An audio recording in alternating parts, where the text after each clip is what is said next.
Good morning. My hair looks so good. What the hell is that glare? I mean, I can't take it. We're still in Edenton, if you can't tell. The house is a total shithole. Yesterday I had to delete my video because somebody said I was saucy or sassy or something. I sort of was. Not that I'm not today, but I just don't care today. Yes, the children have messed up the house. We should be going to the beach. No one's listening to me, so I'm just sitting here talking to myself. Oh, there's Jennifer Wheeler. Well, that's good. What was I going to say? Mary Keelan's watching. Well, good. I need a babysitter on tomorrow night. Mary Keelan. Does anybody want to do it? Anyway. This morning we were going to talk about scamming. But first we're going to talk about the 4th of July. Did y'all have a good 4th of July? You know what I noticed about the 4th of July? Long ago, once upon a time, my children looked good on the 4th of July. They don't anymore. I don't think anybody had on any red, white, and blue. Nobody had a shower. We stayed in the house till about 2 in our pajamas watching Benji, the movie. It was real good.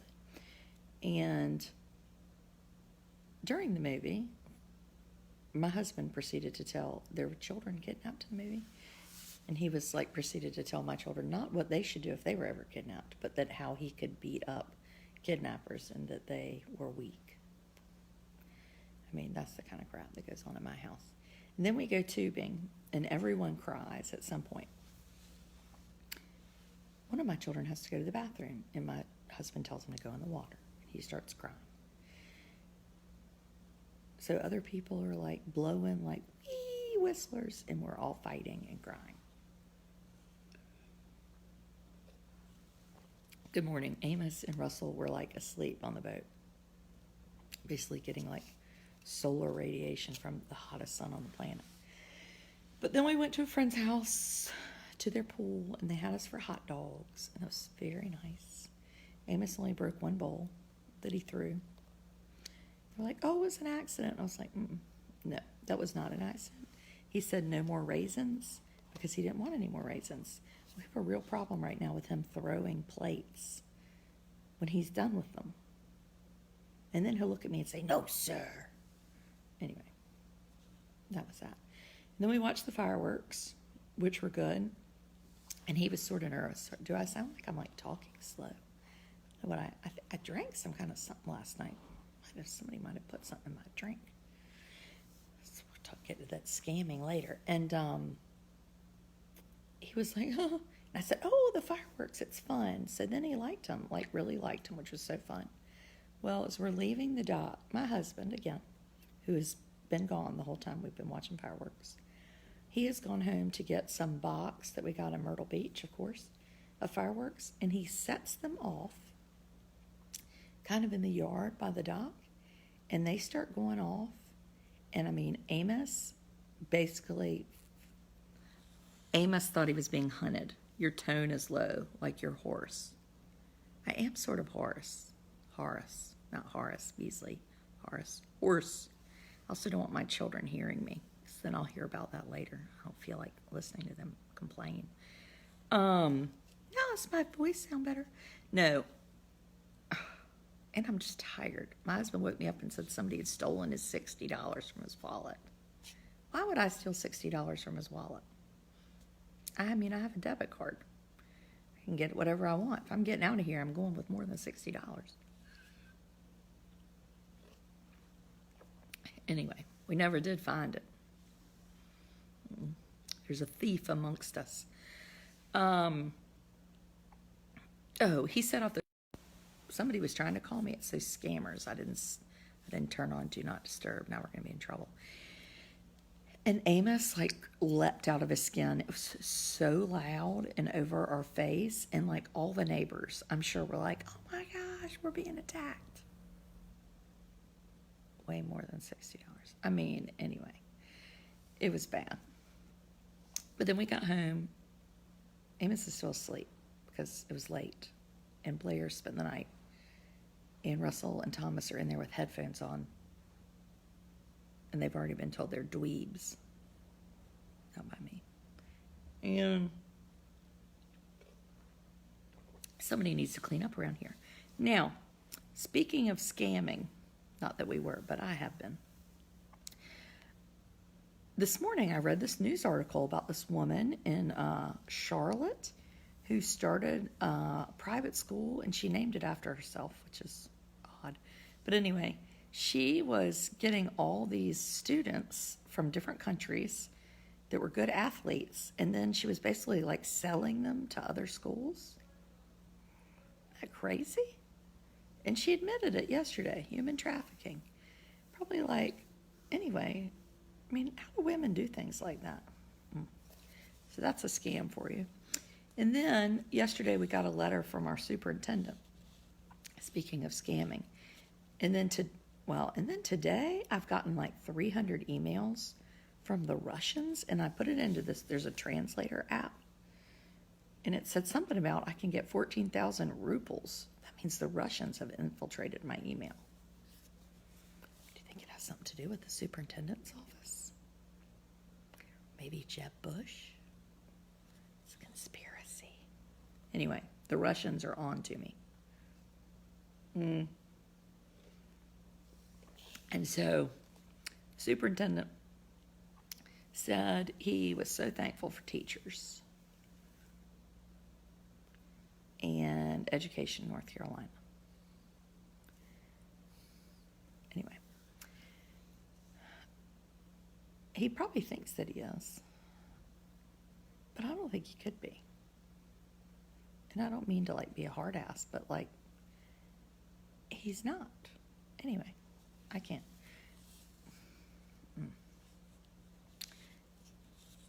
I want to write more about this education thing, so I've really been looking into this. Now, the person has left me a bit voicemail. It's probably the Russians. This innovative school district. Are y'all familiar with that? Woo-hoo. It's creepy. So the innovative school district has a superintendent. That superintendent actually stays in the official superintendent's office because Mark Johnson doesn't stay there. Who knows why, but he doesn't. So there's a superintendent, and I can't remember his name. And, I don't know a ton. I mean, I read a lot, but when people are like, why didn't you complain 2 years ago? Well, I didn't even know this was a thing. So I'm just going to admit my own ignorance. But you know what? That's how most people are. They don't know, and they're too afraid to admit it because they don't want to be lambasted by a bunch of know-it-alls. So anyway, the Innovative School District has a superintendent. Do you know how many schools are in the Innovative School District? One school. And so what they do is the state takes all the schools, looks at all the schools. There were about 50 of them, and said, who's the crappiest? Based on their test scores, blah, blah, blah, blah.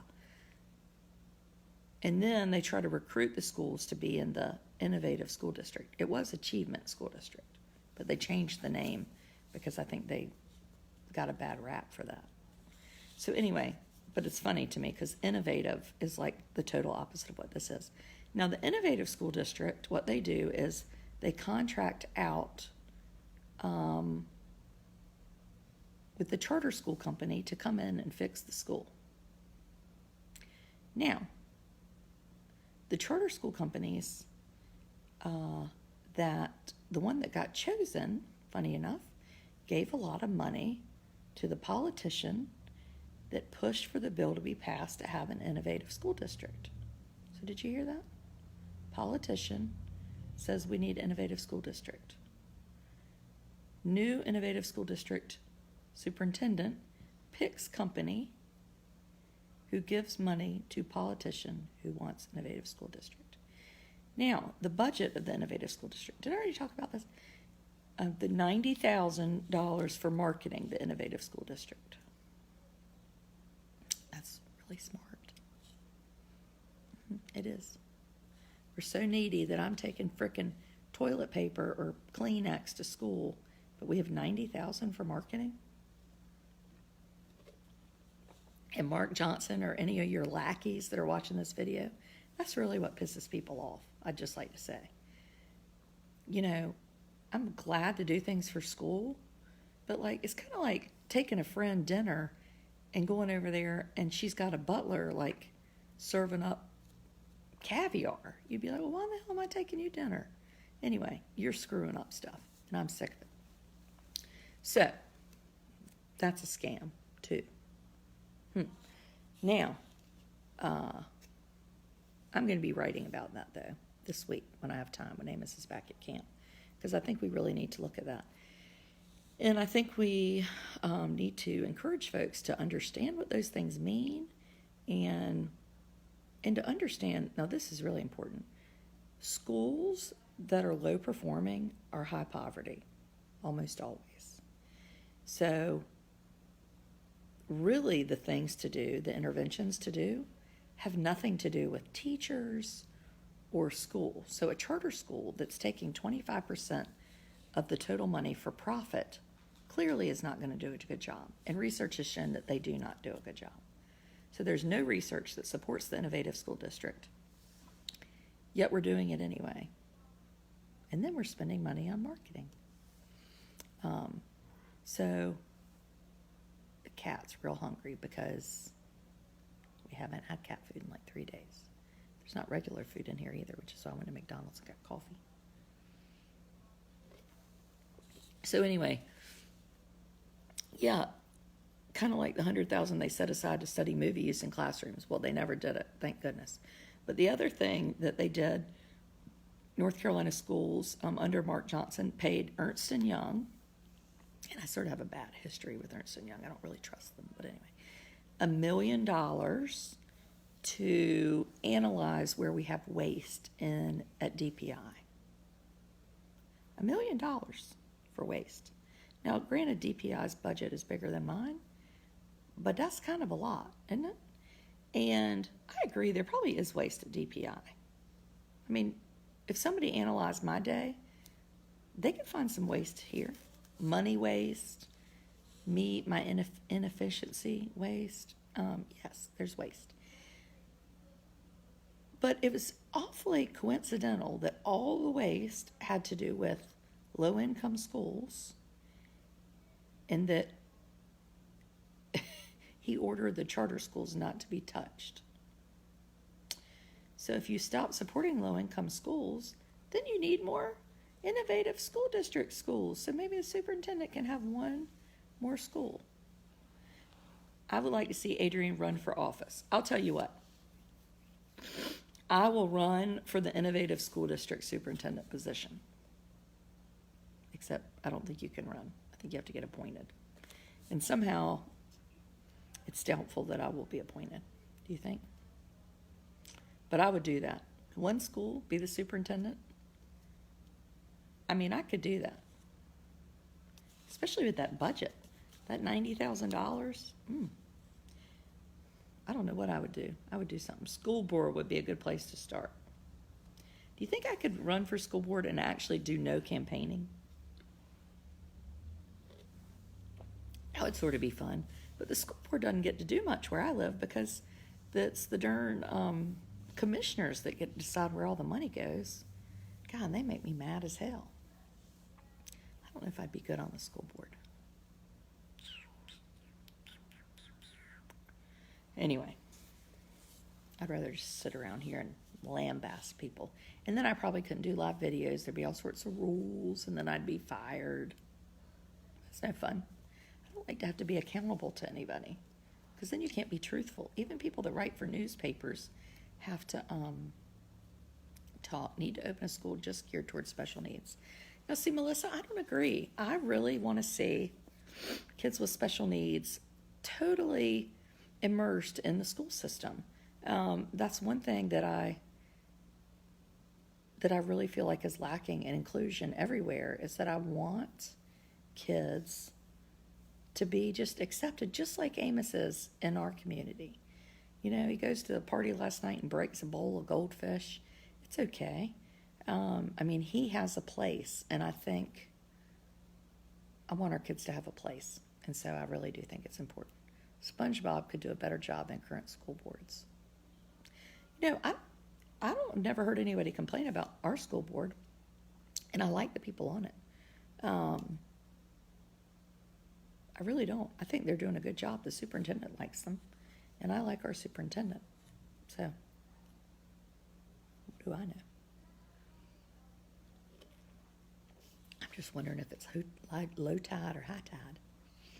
Now, is that good about education? We need anything else about education? Oh, we don't have a middle school principal. I could run for that. Or apply. That would be sort of funny if I did apply. Oh my God, I bet it would scare the hell out of our superintendent. He'd be like, oh my God, we can't have her. She'd screw up. But it would be so fun. We could have I wonder if you can have margaritas at teacher meetings. I doubt it. Anyway. Now, more scamming. Now, this is very interesting. Do you ever get these emails where people try to, last year, do you remember, if y'all were around, I got this email that I owed $1,500 to Speedy Cash? Yeah. And so the person gave me their address and wanted me to mail the money, but it was in Phoenix, Arizona. My sausage biscuit. And anyway, I could never get the police to, you'd be great with middle school kids. Oh my gosh, I'm not going to be the principal. Are you crazy? This is. So, I get this email the other day. If anyone's offended with me eating with my mouth full, then turn off the frickin' phone. No. That really bugs me. Don't watch. I get this email about this person that wants to give me all their money. And who would say no? So if you don't want to hear about it, go clean your house or do something. But I think it's real funny. So my goal has been to scam the scammer, and I'm not there yet, but I'm getting close, even though those Russians now have inundated me with all these emails about rubles. So this person says, I want to give you my money. And I said, yes, I'd like it. And then the person says, hello. There are no commas, which I know y'all think I'm like a real stickler for punctuation. But now y'all have made me nervous about my own punctuation. I'm really kind of being a smartass when I say that stuff. Meanwhile, people are like, she's mean. She hates people that don't spell right. Anyway, okay, listen to this. Illness has changed my approach to life and how things work. And she talks about this person named Randy Gross. I don't know who in the hell if y'all know Randy Gross, but I don't, so we're not read about him. About 3 years ago, I began having symptoms which would point towards me having cancer of the throat. But due to negligence on my side, I didn't go for proper checkup. I only took medication for cough and had prednisone for my breathing, and it sounded quite abnormal at the time. When I started coughing up blood and losing weight, I knew I had to see a specialist, but it was already too late, as it had began to spread. I have fought a tough and painful battle which I cannot conquer, but for everything there is good reason. I intend to leave my money to you, and am also giving my body to science for research. I want this act of mine to be an offering to God and humanity. Now, you have to really not believe in God to write something like this, because that would where I was going to burn my ass up in hell. Anyway, ordinarily, I could have gotten some attorney to handle this issue, but I wanted it to be random. There are a lot of random energy that make up life itself. Some call it fate, some call it destiny. Are those two things the same? The same factor brought me cancer, but has also brought a unique opportunity for you and I. Lying on my sick bed, sometimes I've realized that nothing is too uncertain to be true. I do not intend to give you any specific list of charities to give the money to. I'm leaving that to your discretion, as long as the money touches as many lives as possible. Linda Ronan is like looking sad about this. Linda, this is a scam. There's no reason to be sad. You're supposed to do a laugh face. It's like feeding the birds. You do not need to know them or where they come from. You just derive pleasure knowing that you have provided food to living creatures who would be happier and better for it. That is the way life should be. Feeding the birds. Oh, gosh, I'll send you a copy. Send me your email. The fund in question is privately kept, and I wanted to put it in capable hands for disbursement. Disbursement. Is that a word? Isn't it disperse? This is disburse here. Let's see. Can you see it? Disbursement. I once asked members of my family to close one of my accounts and distribute the money which I had there to charity organizations in Bulgaria and Pakistan. But they kept the money for themselves. I do not trust them anymore, as they are clearly not contented with what I have left for them. I intended to grant you access to my last possession on earth. The disbursement of this fund would be entirely in your hands. I want at least 80% given to charity. Well, how much is it? So I write her back. And I would be honored to do so, and I have a heart for autism, if that's okay with you. She writes back, I'm so happy you share the same passion as I do, caring for others, and I'm confident you will do the right thing. I hope my first email did not embarrass you. It's so strange. If it did, I apologize for this. The fund in question is kept privately. This is not a business proposal, and I do not expect any returns or share of the money. She's going to be dead. I mean, why would she get a share of the money? I'm dying. Okay?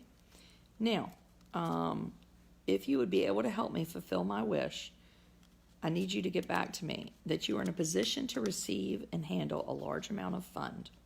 You fully understand what I'm asking of you, and you are ready to work honestly with me. It's important for me to be honest. You know? I await further communication. Okay. Then what did I say? This has been going on like a week. And this is from me. I think it must be destiny that we have found each other, and I'm sorry to know your life is nearing the end. I lost my big brother to cancer. Not a day goes by that I don't miss him. I wish we could meet so I can convince you of my desire to do good with your money. Now, I'm putting in these like true things because I wonder if this person has any heart. It's a Russian bot. Adrian, thanks for your email. In my last mail to you, I introduced myself and gave a summary of the present predicament I have found myself in. My failing health has necessitated my present overview of life and the meaning of life itself as it relates to day-to-day living. Even surgery, which is a last resort, has been done, but the cancer has already spread from the larynx into the stomach and intestines. I have had to undergo a laryngectomy to no avail. A laryngectomy? Is that a real thing? Laryngectomy. If there's any doctor out there, I'd appreciate an answer. And it has left me speech impeded. I've been told I only have a few more weeks to live. Don't feel sorry for me, because I believe we will all die someday. This person believes that we will all die someday. Is that something you believe or that you know? Anyway, I have donated my body to research. It's real. I'm an RN. Thank you, Robin. And had to sign a confidentiality agreement with the Research Institute, which does not allow me to disclose my exact location in detail. So Robin, is this also a real thing? Hospitals that don't allow people to tell where they are? Voice box removed. Oh, that's why they can't talk on the phone. And I can't write a letter because it's a secret.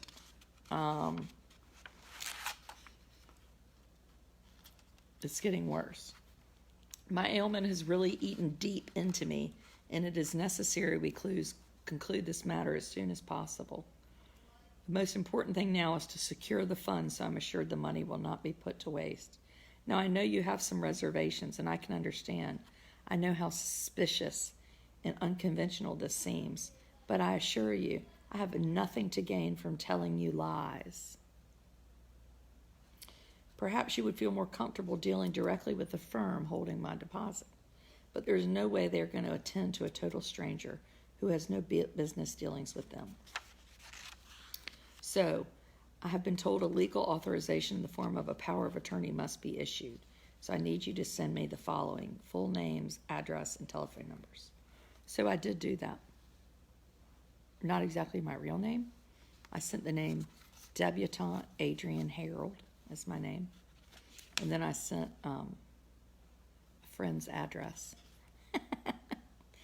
And then I gave my mother's telephone number. Don't tell her. And then I said, I trust you. Whatever is easier for you. No reason to get the girl involved unless you are too overcome with malaise. Your poor intestines. My heart breaks for you. She sends this to me. Beloved, every email from you lifts up my spirit. When first diagnosed, I was treated like a queen through the whole process. Had many CAT scans and scopes down the throat. As you know, that is very, how the hell, I don't know, discomforting, as your throat is sore and raw already. As every week goes on, I grow weaker and weaker. Halfway through, I had a feeding tube inserted in my belly. Terrible experience in itself, having to pour nutrients daily to make it through the tough times, listening to Bob Dylan. You can't make this shit up. And praying to God I could make it till the end. And I thank the dear Lord for keeping me to this day. Although I don't have an attorney, I call on a friend I have here at the medical research facility we now call home. Who's we?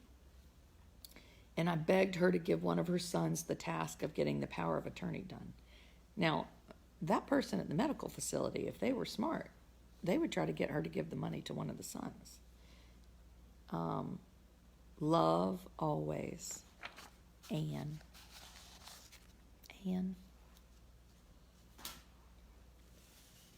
Wonder how Anne is today. I sent Anne a message. And I've got somebody working on trying to figure out where that email is coming from.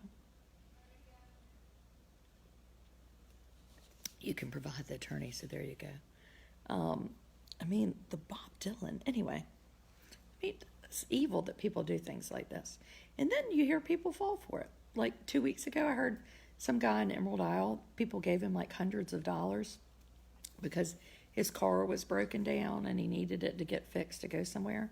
I will say that happened to me in like 1990 in Winston-Salem, and I gave the man $20. But I was like 15. So that scam has been happening for decades, and people are still falling for it? No. If anybody needs help with their car, you call AAA. That's what I always say. Be glad to call AAA for you. Ain't nobody wants you to call AAA because there ain't no car. Anyway. That's all the scamming I know about.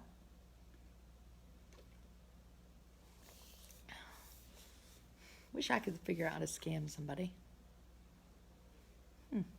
But I can't. Not that clever. Well, I guess I'll go and clean up some of this house. Oh my gosh, we have ants. Like ants, if I sit in the other room, they crawl on my arms. I know. It's terrible, isn't it? I see all these. Yesterday, I had this friend, and she had herself like perched on a couch, and her house was lovely. And it was like living in creative spaces. And I was just thinking, why do I live in such a cesspool? I mean, look behind me. There's like a half vodka tonic like sitting on my porch. There's some ants crawling on an old pancake in the kitchen. There's like a smell of poo upstairs. We don't know what that is. My children have been in the same clothes for a week. Anyway. And people are in like nice pantsuits, perched on couches, looking like fancy and thin. So depressing. Of course, I did go get a sausage biscuit. And now I have a half-starved cat and no tuna fish left. Carry on, people. Look forward to seeing you sometime soon. I have no plans. I'm not working this summer. Oh, it's been so nice. But I have some big events this fall. You know, I'm not traveling as much, but I'm doing the United States Tennis Association weekend, conference weekend in Greensboro. I think that's at the end of September. I'm doing a keynote on a Friday night, doing breakout sessions. Anyway, it's going to be really cool. I'm so excited. There's so much tennis, like grant money, and the average age of tennis people is like getting older, and so they really want to expand into rural and diverse areas. Yes. Edenton, we take it. So anyway, that's exciting. And then I'm doing a women's conference in Elizabeth City. That's exciting. And then I'm doing the Junior League in Raleigh in November. Might have to wear my pajamas for that one. I don't think I can help myself. It'll almost be worth it. And then I'm doing, it's like a private group is having a conference in Swansboro. So I'm doing that. I have an autism conference in Florida in the spring. It's exciting. And that might be all. I've had to say no to right many things. I just can't be gone all the time. I can't. And good things like this mom, and I hadn't even talked to her the other day because I told Thomas, it's like, boy, I'm struggling. Not to get paid, but invited me. She lost a child to cancer, to come to a cancer fundraiser in Charlotte in the fall. And so I need to look at my calendar. But anyway, I'd like to do things like that. And if they were close by, I think I would, but I can't. I just can't do things like everything. But it's awfully hard when like a real mom who dealt with real cancer, unlike my friend Anne, ask you, because it matters. It really matters to people. Just like that drowning stuff. I tell you, you talk to a mama who lost her 3-year-old 2 weeks ago, and you want to hear passion, you're going to hear it. And so I hope to share those kind of stories in a way that people really know they're real people behind these things. Sometimes we watch the news and it just seems sort of fake. But anyway, it's not.